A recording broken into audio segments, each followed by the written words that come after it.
Nama saya adalah Ummi Mayada. Saya lahir di Jakarta Barat pada tanggal 21 Mei tahun 2007. Saya merupakan anak kedua dari 3 bersaudara dalam keluarga yang sederhana, namun penuh kasih sayang. Ayah saya bernama Jayade, seorang karyawan swasta yang bekerja keras untuk memenuhi kebutuhan keluarga. Sedangkan ibu saya bernama Halimah Tusadia, seorang ibu rumah tangga IRT yang selalu dengan sabar membimbing dan mendampingi kami dalam kehidupan sehari-hari. Sejak kecil, saya dididik untuk menjadi pribadi yang mandiri, disiplin, dan bertanggung jawab, terutama dalam hal belajar dan membantu orang tua.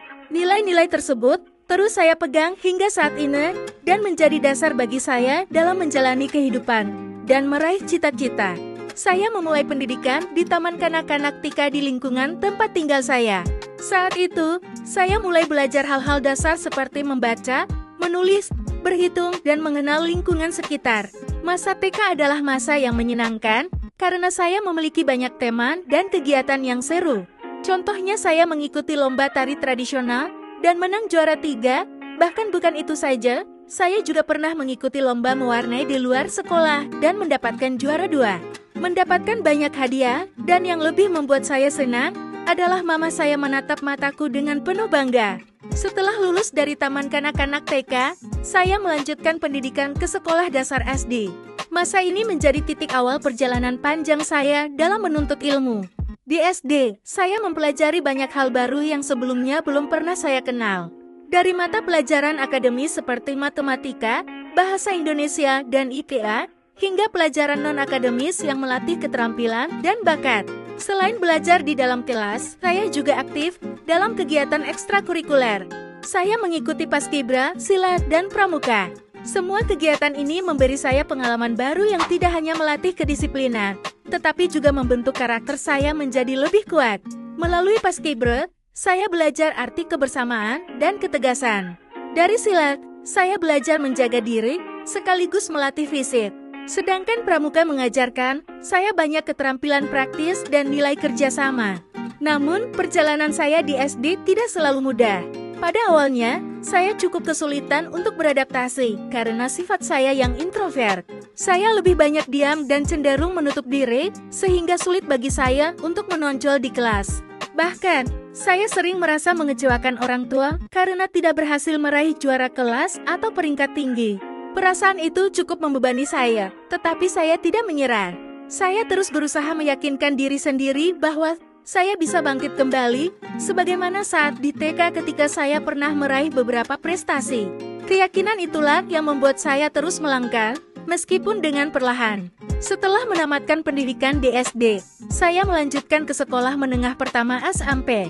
Masa SMP saya bisa dikatakan cukup berbeda dibandingkan generasi sebelum saya. Hal ini karena sebagian besar masa SMP saya dijalani pada saat pandemi COVID-19 melanda.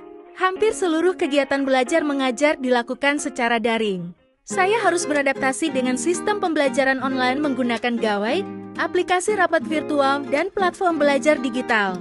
Awalnya, saya merasa senang karena bisa belajar dari rumah.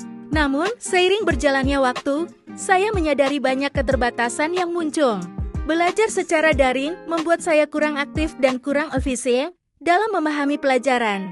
Tidak adanya interaksi langsung dengan guru dan teman-teman membuat suasana belajar terasa monoton. Banyak kegiatan sekolah, seperti upacara, perlombaan, dan acara kebersamaan, yang akhirnya tidak bisa diselenggarakan. Meskipun begitu, masa SMP tetap memberikan pelajaran penting bagi saya. Saya belajar untuk lebih mandiri dalam mengatur waktu belajar, karena guru tidak selalu bisa mengawasi secara langsung. Saya juga belajar untuk bersabar menghadapi keterbatasan, baik dalam hal fasilitas maupun komunikasi. Meski saya tidak seaktif di SD dalam hal kegiatan organisasi, pengalaman SMP justru melatih saya untuk bertahan dalam kondisi yang penuh keterbatasan. Dari sinilah, saya menyadari bahwa hidup tidak selalu berjalan sesuai harapan, tetapi kita harus bisa beradaptasi dengan keadaan. Setelah menyelesaikan pendidikan di SMP, saya melanjutkan ke jenjang sekolah menengah atas SMA. Masa SMA menjadi titik balik bagi saya untuk kembali aktif, berkembang, dan menemukan jati diri. Berbeda dengan SMP yang banyak diwarnai pembelajaran daring, di SMA saya bisa merasakan kembali interaksi tatap muka dengan guru dan teman-teman. Di SMA, saya mulai menemukan minat dan bakat saya di bidang seni, khususnya fashion dan tata rias make up. Melalui fashion show, saya belajar bagaimana menampilkan diri dengan percaya diri, menjaga sikap di depan umum, serta mengasah kreativitas dalam berpenampilan. Selain itu, saya juga tertarik pada dunia make up. Saya pernah mengikuti beberapa lomba make up yang menantang kemampuan saya dalam merias wajah, memadukan warna, serta menyesuaikan gaya dengan tema yang diberikan. Setiap lomba yang saya ikuti tidak hanya menambah pengalaman, tetapi juga memperluas relasi dengan teman-teman yang memiliki minat sama. Selain menekuni dunia fashion dan makeup, saya juga aktif dalam organisasi sekolah. Saya bergabung dengan SAS dan beberapa kali menjadi volunteer dalam kegiatan sekolah. Sebagai volunteer, saya membantu menyukseskan berbagai acara, mulai dari persiapan hingga pelaksanaan. Dari kegiatan ini, saya belajar arti tanggung jawab, kerjasama tim, dan kepemimpinan. Saya merasa bangga karena bisa berkontribusi, meskipun hanya menjadi bagian kecil dari sebuah acara besar. Masa SMA benar-benar menjadi waktu yang berharga bagi saya. Saya tidak hanya fokus pada akademis, tetapi juga berani mengeksplorasi diri melalui kegiatan non-akademis. Saya belajar bahwa kesuksesan tidak hanya diukur dari nilai, tetapi juga dari keberanian mencoba hal baru, mengasah potensi, dan berkontribusi bagi lingkungan sekitar. Setelah melewati masa SMA, tibalah saatnya saya menghadapi perjuangan untuk melanjutkan ke perguruan tinggi. Awalnya, saya tidak pernah menyangka bahwa saya bisa lolos ke perguruan tinggi negeri melalui jalur SNBP seleksi nasional berdasarkan prestasi. Bagi saya, itu sebuah pencapaian besar. Sejak awal SMA, nilai saya tidak selalu tinggi. Saya bukanlah tipe siswa yang langsung menonjol di kelas. Namun, seiring berjalannya waktu, alhamdulillah nilai saya terus mengalami peningkatan. Grafik prestasi saya naik secara perlahan, meskipun tidak secepat dan setinggi teman-teman lain. Saya belajar untuk tidak membandingkan diri dengan orang lain, melainkan berfokus pada perkembangan diri sendiri.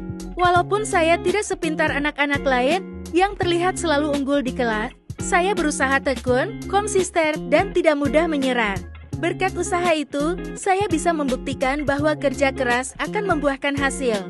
Ketika pengumuman SNBP keluar, saya merasa sangat bersyukur karena akhirnya perjuangan panjang saya terbayar dengan diterimanya saya di perguruan tinggi melalui jalur prestasi. Perjalanan hidup saya dari SD, SMP, SMA, hingga akhirnya masuk kuliah adalah proses pembelajaran yang panjang dan penuh warna.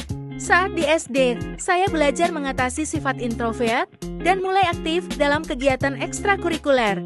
Di SMP, saya menghadapi tantangan pandemi yang membuat saya kurang aktif, tetapi saya belajar arti kesabaran dan kemandirian. Kemudian di SMA, saya menemukan kembali kepercayaan diri melalui fashion show, makeup, dan kegiatan SS. Hingga akhirnya, di masa perjuangan menuju kuliah, saya belajar arti ketekunan dan syukur karena bisa masuk perguruan tinggi lewat jalur SNBP.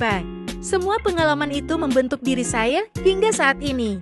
Saya belajar bahwa setiap fase kehidupan memiliki tantangan dan pelajaran masing-masing. Dari masa sulit hingga masa penuh prestasi, semuanya menjadi bagian berharga dalam perjalanan saya. Saya percaya bahwa pengalaman ini adalah bekal penting untuk melangkah ke masa depan yang lebih baik.